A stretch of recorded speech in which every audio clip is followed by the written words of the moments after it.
This project deals with breast cancer detection using machine learning. Breast cancer is the second most common type of cancer in women, and the statistics show that the early diagnosis can increase the survival rate to 83%. The problem with the current methodologies, that is mammograms, is that they could not detect 40% of the cancerous cells. Thus, there's a need to incorporate AI or machine learning or deep learning models into cancer detection so that they can aid the process of diagnosis. The aim of this project is divided into two parts. Part A consists of analyzing the breast cancer dataset using supervised machine learning algorithms. Part B consists of analyzing the image dataset using deep learning models. The dataset used for Part A is the Wisconsin breast cancer dataset. It consists of 569 instances with 32 attributes. And the Part B consists of breast cancer histopathological dataset. It has two phases, training phase and validation phase.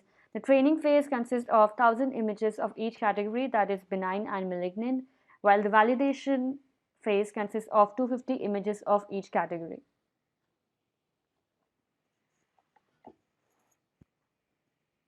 The 6 supervised machine learning algorithms analyzed for Part A are namely logistic regression, k-nearest neighbor, support vector machine, decision tree, random forest, naive Bayes.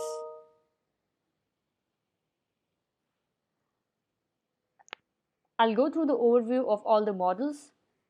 So logistic regression, it is used when the dependent variable is categorical. For example, if we want to determine whether an email is spam or not, or if we want to categorize a cancer cell as malignant or benign. And it uses the sigmoid function as is shown in the figure beside. It is the sigmoid function itself is a function of z. Z is a function of weights. So that is how we define a logistic regression. The probability is given by the sigmoid function, and a threshold value is set to determine whether, for example, if the threshold value is 0.5, then a probability of greater than 0.5 would be classified into class A and the others in class B. K-nearest neighbor assumes that similar things are near each other. So, for example, in this figure beside the slide shows that for k is equals to 3, if red is the new data point, it considers that the 2 points, class A, which represents the yellow points, and class B, which represents the purple points, it chooses a distance function. The distance function can be Euclidean or Manhattan. So if k is equals to 3, then we can see that the majority of the points in the radius are the purple points. So the new data point belongs to class B. While if we choose k equals to 6, then the point belongs to class A. So it depends on the majority of k points. Support vector machine, they make use of decision planes or boundaries. Decision planes separate a set of objects having different class membership. So they separate the two classes. For example, if we see the figure here, there can be multiple planes which can separate the classes. But we have to choose the plane which has the maximum margin between the two classes. Decision tree, it follows a sequence from root to leaf to make a decision to classify. Example, the internal nodes here represent the test attributes, the branch represents the outcome of the test, and the leaf represents the class label. Random forest, it consists of many classification trees. For example, in the figure, if the input vector is given to each of the trees, and then each of the trees classify it as some class X or class Y, and the forest chooses the classification having the majority voting or the most votes as the final class. Naive Bayes, it uses the Bayesian theorem to calculate the probability. It assumes that the attributes are independent. It predicts the probability of the two classes given that the data and the classifiers and given the data, and it classifies it accordingly. The existing approach and the proposed approach. The existing approach to the code I followed uses the classification algorithm by it shows the implementation using the scikit-learn library in Python. It splits the training and the testing data set in the ratio of 75 to 25% and checks the performance of each classifier. While the proposed approach for this project, the implementation that I followed or that I thought of could be we can use the k-fold cross-validation for analyzing the performance of each classifier. K-fold, it as the name says, it divides the training divides the training into k folds, splits the data into k groups. For example, in the figure below, there are k iteration of every set of data. So in each iteration, there'll be a training data and the test data.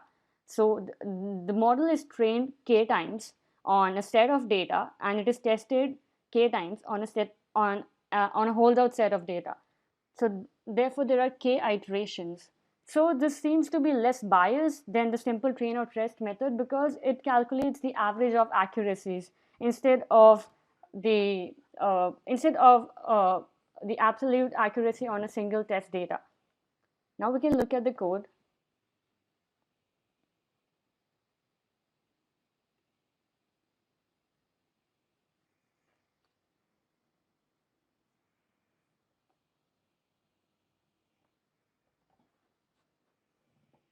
This part of the project, the code link of the code link that I followed is given in the first column.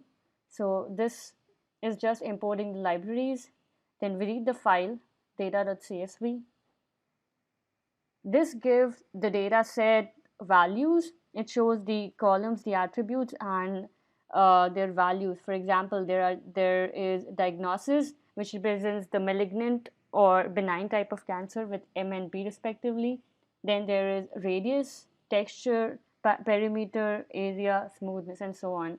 And for all the 10 features, we calculate mean, standard, error, and the worst values. As we can see that the last column consists of missing values. So we do not consider that, we'll drop that column. For now, we can see that the shape says 569 instances and 33 attributes. So we drop the last column, which is the missing values. We check for any other missing values and or columns and says 0. This part of the code visualizes the number of benign and malignant cases. It is represented via pie chart.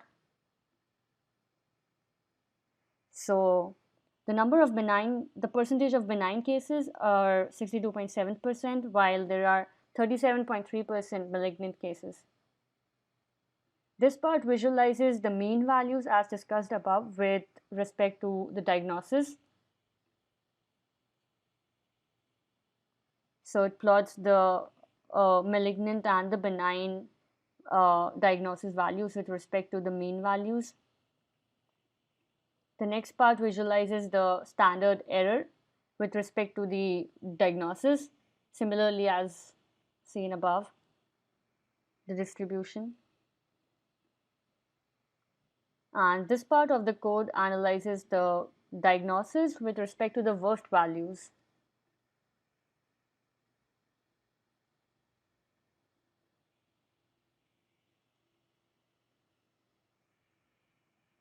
Heat map shows the correlation between the two attributes.